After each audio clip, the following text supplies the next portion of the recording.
प्यारे बच्चों, आप सभी का स्वागत है हमारे YouTube channel physics with Vikas sir पे। उम्मीद है आपने बेटा चैनल को सब्सक्राइब कर लिया होगा, यदि नहीं किया है तो कर लीजिए। इसके साथ हम क्लास को स्टार्ट करते हैं। आज हम सेकंड चैप्टर के न्यूमेरिकल देखने वाले हैं, जो गॉस की प्रमेय आपका चैप्टर है। सबसे पहले क्वेश्चन दिया गया है 10⁻⁵ कूलाम का एक बिंदु आवेश 1 मीटर भुजा वाले घन के केंद्र पर स्थित है। घन के संपूर्ण पृष्ठ से गुजरने वाले वैद्युत फ्लक्स की गणना करो। यदि आवेश केंद्र पर नहीं है तब वैद्युत फ्लक्स क्या होगा। सबसे पहले बेटा हम प्राइमरी वर्क हमारा ये जो वैल्यू हमें गिवन होगी, हम सबसे पहले उन वैल्यूज़ को लिखेंगे। क्लियर। तो सबसे पहले जो मान दिए गए वो क्या है, 10⁻⁵ कूलाम आवेश। तो हमें किसका मान दिया गया बेटा, आवेश का। और आवेश को हम डिनोट करते हैं क्यू से। क्यू की वैल्यू है 10⁻⁵ कूलाम, और कूलाम को प्रेजेंट करने के लिए हम किसका इस्तेमाल करते हैं, सी का। फिर आगे दिया गया 1 मीटर भुजा। तो बेटा भुजा का मान दिया गया है, तो हम लिख लेते हैं भुजा बराबर 1 मीटर। फिर बोला गया घन के केंद्र पर स्थित है। घन के संपूर्ण पृष्ठ से गुजरने वाले वैद्युत फ्लक्स का मान, यानी कुल वैद्युत फ्लक्स का मान बताना है। यदि आवेश केंद्र पर नहीं है तब वैद्युत फ्लक्स क्या होगा। यानी साधारणतः वैद्युत फ्लक्स पूछा है पहले केंद्र पर, और दूसरी स्थिति में पूछा है जब केंद्र पर नहीं है। आप सभी को पता होगा कि घन के 6 फलक होते हैं। जब संपूर्ण घन के केंद्र पर वैद्युत फ्लक्स निकालना है तब तो साधारण स्थिति हो गई। अगर बोला जाता किसी एक पृष्ठ पर या किसी एक भुजा के लिए, तो बेटा हम इसमें 6 से डिवाइड कर देते हैं। नॉर्मली हमें मान सबसे पहले फाई का निकालना है, तो साधारण कंडीशन में फाई का मान निकालने के लिए हम कर सकते हैं गॉस की प्रमेय लगाएंगे। क्या लगाएंगे बेटा, गॉस की प्रमेय से। सभी को पता है बेटा गॉस की प्रमेय का कॉन्सेप्ट होता है फाई बराबर Q/ε0। वैल्यू पुटअप करो। Q का जो वैल्यू है वो है 10⁻⁵, और ε0 की वैल्यू बेटा क्या है, ε0 एक कांस्टेंट है, और ε0 की वैल्यू होती है 8.85 × 10⁻12। ये इसकी कांस्टेंट वैल्यू है। फाइनली इसे हल करो। यहाँ से हम दशमलव बढ़ाएंगे, ऊपर 2 जीरो बढ़ेंगी, तो फाइनली कितना हो गया 100। 10⁻⁵ ऑलरेडी है बेटा, देखो ना ऊपर है। 10⁻12 ऊपर जाएगा, किसका हो जाएगा, प्लस का। डिवाइड में कितना है बेटा 885। यहाँ से दशमलव बढ़ गया ना, 2 जीरो बढ़ गई, 885 बचा है। 10 की घात -12 पहले ही ऊपर जा चुका है। फाइनली फाई बराबर, इसको बेटा 12 में से 5 घटाओ।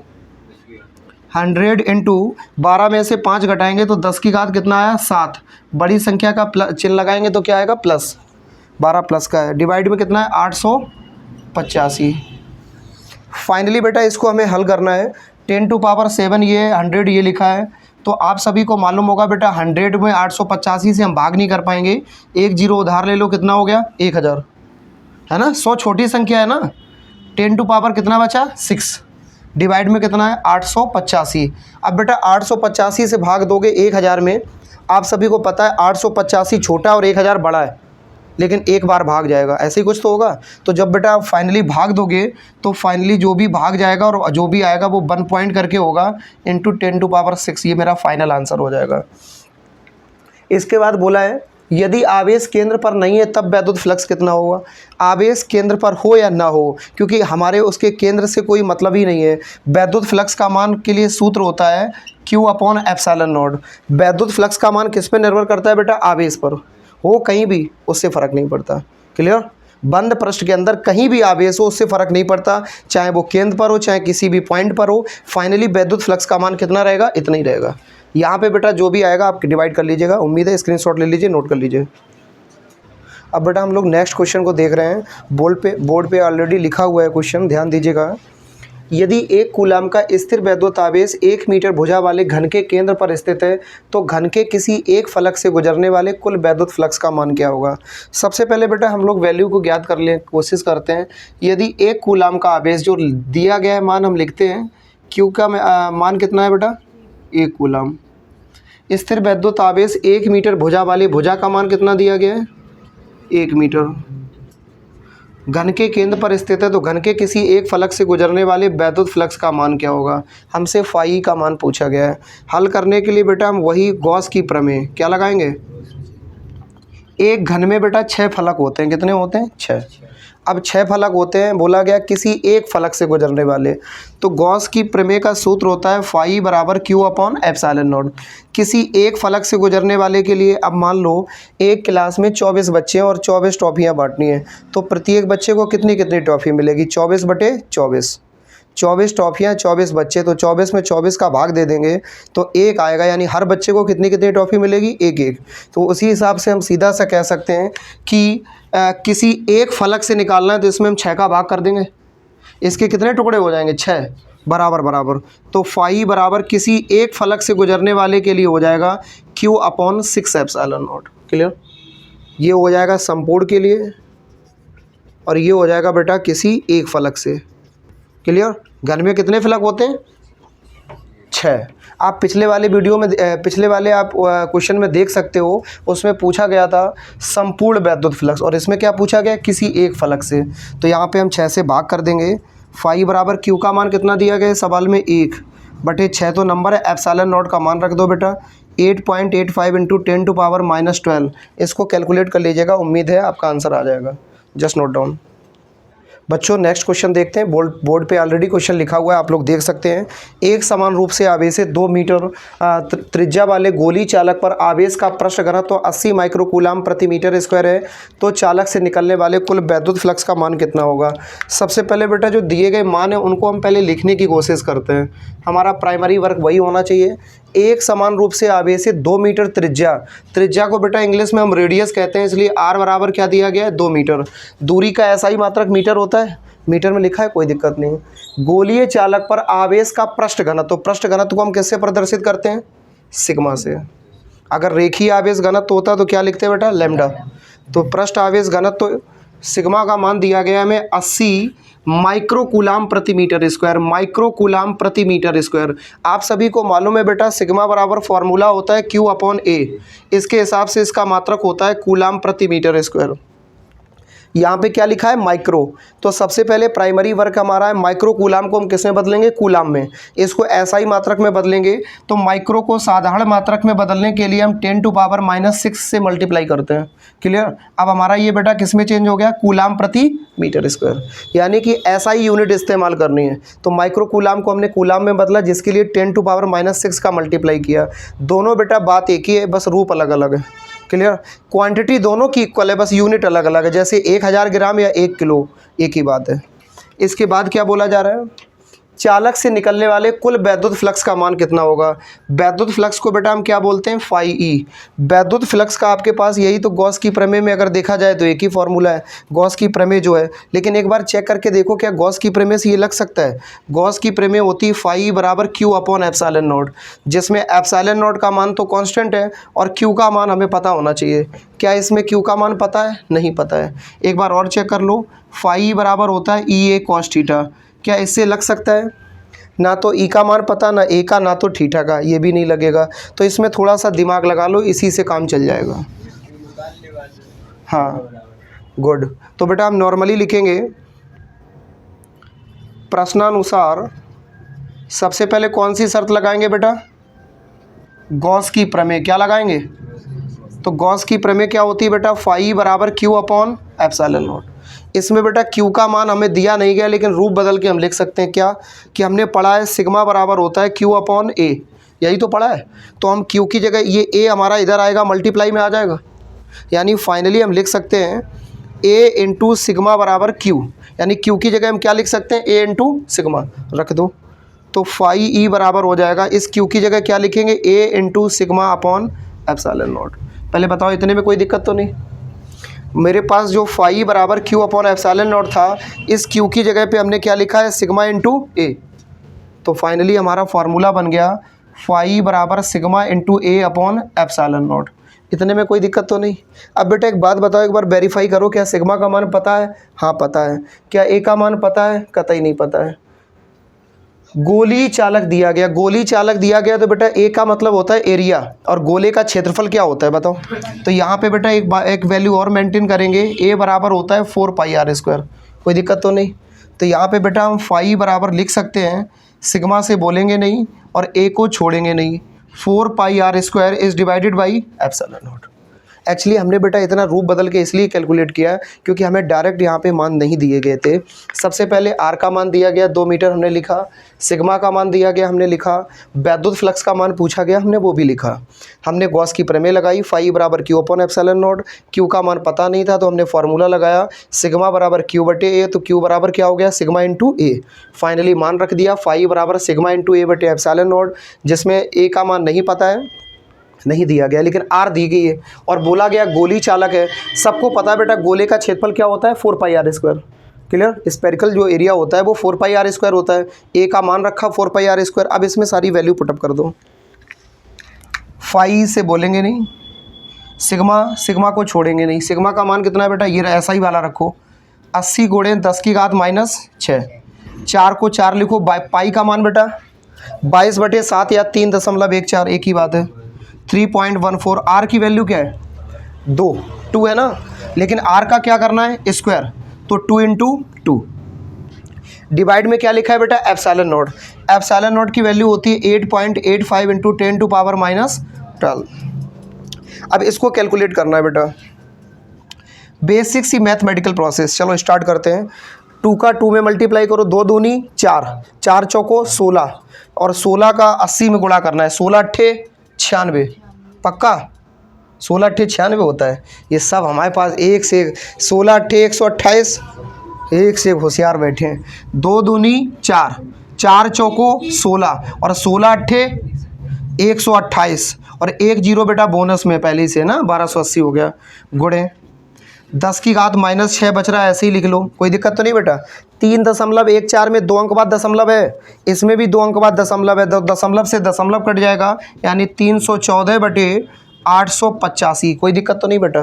देखो ये 2 का गुणा हो गया था 4 और ये 80 का, ये एक ही बार में हल हो गए। इतनी बात क्लियर हो गई। 10⁻⁻6 को ऐसे ही लिख लिया, 3.14 का दशमलव से दशमलव कट गया, तो यहाँ 314 बचा, नीचे क्या बचा 885। ये 10 की घात -12 लिखा है नीचे, ऊपर जाएगा किसका हो जाएगा प्लस का। अब बेटा इस साइड लिख लो मान। फाइनली कैलकुलेशन के बेस पे हम इन वैल्यूज़ को लिखेंगे। देखो ध्यान से देखो, ये 12 बेटा हमारा प्लस का है और ये 6 का है, तो 12 में से 6 गया 6, यानी 1280 गुणे 10 की घात 6। कन्फ्यूज़ मत होना बेटा, ये प्लस का 12 ये माइनस का 6, 12 में से 6 गया प्लस का 6। इनटू में क्या लिखा है बेटा 314/885। अब बेटा इसको कैलकुलेट कर लीजिएगा। फाइनली मैथमेटिकल कैलकुलेशन है, उम्मीद है आंसर आ जाएगा। ठीक है, नोट कर लीजिए। हम लोग बेटा नेक्स्ट क्वेश्चन की ओर चलते हैं। उम्मीद है कि आपको वीडियो समझ में आ रहा होगा, यानी क्वेश्चंस क्लियर हो रहे होंगे। अगला क्वेश्चन बोर्ड पे ऑलरेडी मेंशन है। वैद्युत क्षेत्र वेक्टर E बराबर 2i cap plus 4j cap plus 7k cap व क्षेत्रफल वेक्टर A बराबर 3i cap plus 9j cap plus 4k cap है, तो पृष्ठ में होकर जाने वाले वैद्युत फ्लक्स का मान ज्ञात बताओ या मान ज्ञात करो।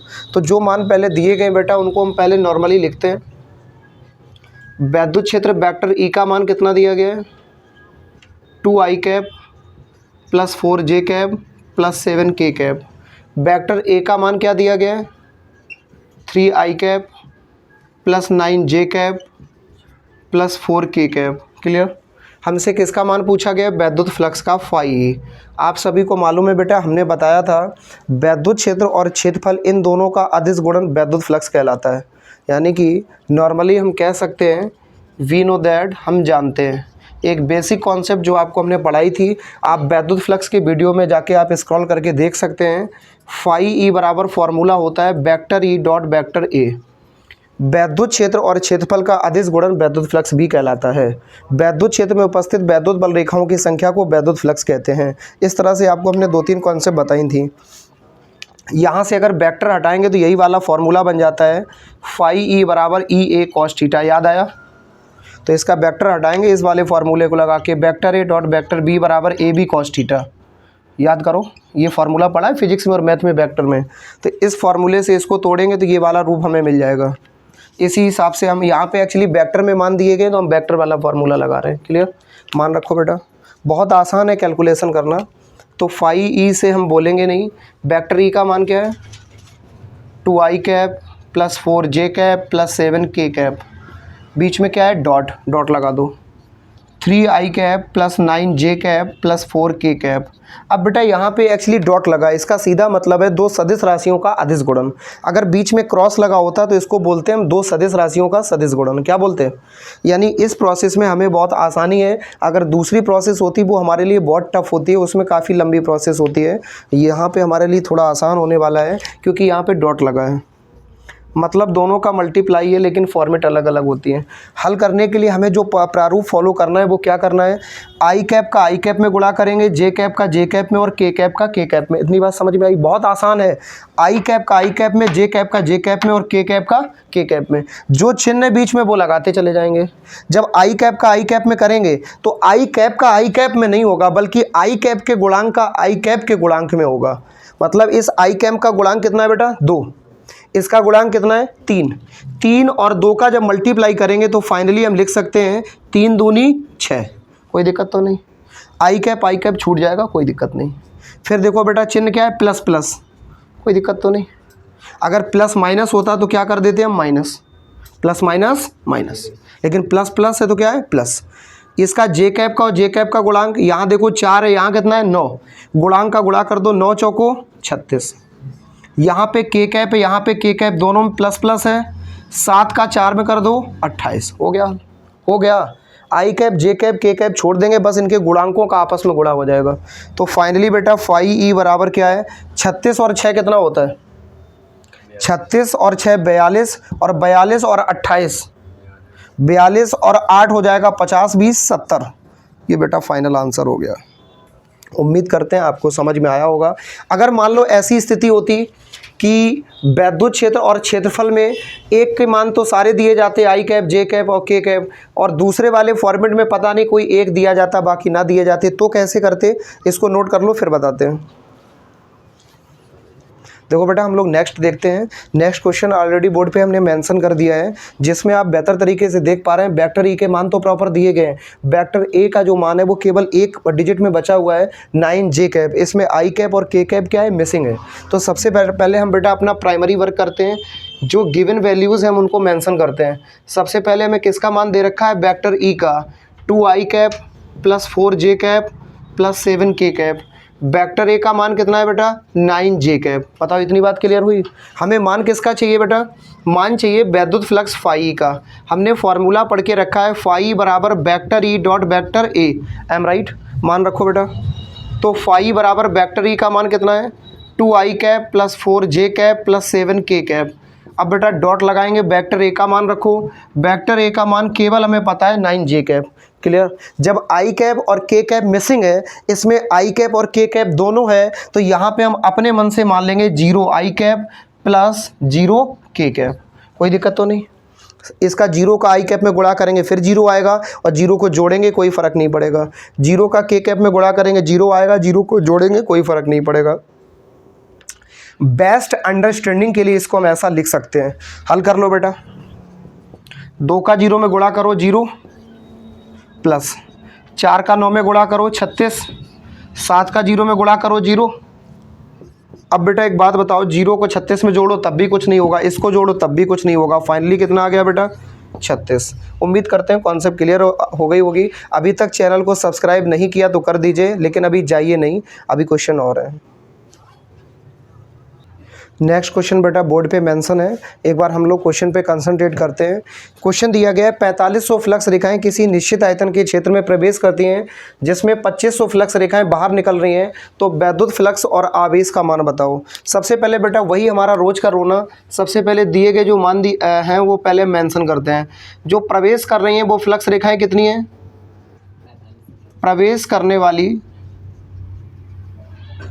फ्लक्स रेखाएँ, इनकी बेटा जो संख्या है वो कितनी है? 4500। आगे बढ़े। बाहर निकलने वाली कितनी है? बाहर निकलने वाली फ्लक्स रेखाएं कितनी है? 2500। इसके बाद बेटा क्या बोला गया है, वैद्युत फ्लक्स और आवेश का मान बताओ। वैद्युत फ्लक्स को हम किससे प्रदर्शित करते हैं, फाई से। आवेश को हम किससे प्रदर्शित करते हैं, क्यू से। लगाने से पहले ये समझ लो कि वैद्युत फ्लक्स होता क्या है। आपने अगर वैद्युत फ्लक्स की परिभाषा सावधानी से पढ़ी होगी तो आपने पढ़ा होगा किसी बंद पृष्ठ में उपस्थित वैद्युत बल रेखाओं की कुल संख्या को क्या कहते हैं, वैद्युत फ्लक्स। एक हमने बंद पृष्ठ मान लिया, ये रहा, इसमें 4500 प्रवेश कर रही हैं। कितनी प्रवेश कर रही हैं और बाहर कितनी निकल रही हैं, 2500। 4500 बल रेखाएं प्रवेश कर रही हैं, 2500 बाहर निकल रही हैं। इसके अंदर बची कितनी, 2000। कितनी बची बेटा, दो। भाई 4500 में से 2500 घटा दो, कितना बचा, 2000। तो वैद्युत फ्लक्स कितना हो जाएगा, 2000। यही तो परिभाषा है उसकी। तो हम फाइनली इसका बेटा रूल होता है वो आप समझ लीजिए, वैद्युत फ्लक्स बराबर बाहर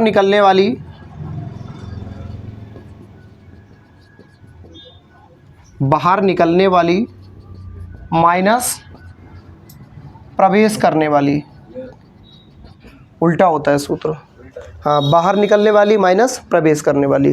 तो बेटा मान रख दो, वैद्युत फ्लक्स का निकल आएगा, बाहर निकलने वाली कितनी है, 2500, माइनस प्रवेश करने वाली कितनी है, 4500। अब बेटा घटाओगे तो बड़ी संख्या कौन सी है, 4500, माइनस चिन्ह आ गया। 4500 में से 2500 घटा दो, 2000। लेकिन बेटा वैद्युत फ्लक्स का मान है, कैलकुलेशन में हमेशा इसको हम किस में इस्तेमाल करेंगे, प्लस में।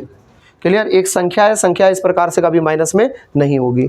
अब रूल के अकॉर्डिंग हम लोग चलते हैं तो वैद्युत फ्लक्स का मान यही होगा, फाई बराबर 2000। लेकिन आएगा किस में, माइनस में, जिसको अगर हम चाहें तो मोड लगा के किस में लिख सकते हैं, प्लस में। जैसे दूरियां माइनस में आती, क्या दूरी माइनस में हो जाती है, आवेश माइनस में आता है, तो क्या हम आवेश को कैलकुलेशन में माइनस में इस्तेमाल करते हैं, नहीं करते हैं, हमेशा प्लस में करते हैं। तो बेटा वैद्युत फ्लक्स का मान आपकी आंखों के सामने आ गया, कितना आया, -2000। कितना आया, लेकिन हम कभी फ्यूचर में कैलकुलेशन में इस्तेमाल करते हैं तो क्या करेंगे, +2000।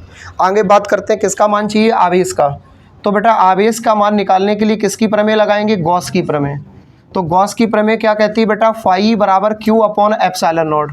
तो फाई बराबर मान रखो बेटा, Q की वैल्यू कितनी है, Q की वैल्यू कितनी है, अरे बेटा Q का ही तो मान ज्ञात करना है। देखो देखो देखो, तो बेटा हम यहाँ फाई का मान रखेंगे कितना है, 2000। कितना है बेटा, लेकिन हम माइनस में अगर इस्तेमाल करेंगे तो Q का मान किस में आएगा, माइनस में। Q का मान किस में आएगा, माइनस में। -2000 बराबर Q upon epsilon naught. Clear. ये एप्सिलॉन नॉट हमारा डिवाइड में इधर आएगा मल्टीप्लाई में, -2000 into epsilon naught just equal to Q। Value put up करो, -2000 इंटू 8.85 इंटू 10⁻12 इक्वल Q। इसको बेटा कैलकुलेट कर लेंगे, फाइनल आंसर आ जाएगा। 2000 को हम लिख सकते हैं 2 × 10⁻3, 8.85 × 10⁻−12 बराबर में क्या है, Q। 3 पे कोई चिन्ह नहीं तो कौन सा है, प्लस। 12 में से 3 घटा दो, 2 × 10⁻−9 × 8.85 है ना बेटा, और इक्वल में क्या है, Q। नहीं समझ में आया, इस लाइन से यहाँ तक आने में कुछ नहीं किया, 12 में से 3 घटा दिया, माइनस का 9 आ गया। सिर्फ बेटा इसका मल्टीप्लाई करना है, कैलकुलेशन करना है। यहाँ से अगर हम दशमलव हटाएंगे तो नीचे क्या होगा, 2 जीरो बढ़ जाएंगी, 885/100 इक्वल में क्या है बेटा, Q। 2 से काट दो, 2 एकम 2, कितना बचा, 50। फाइनली लिख सकते हैं -885 × 10⁻−9/50 इक्वल Q। इसको बेटा कैलकुलेट कर लीजिएगा, आंसर आ जाएगा। मल्टीप्लाई डिवाइड करना है।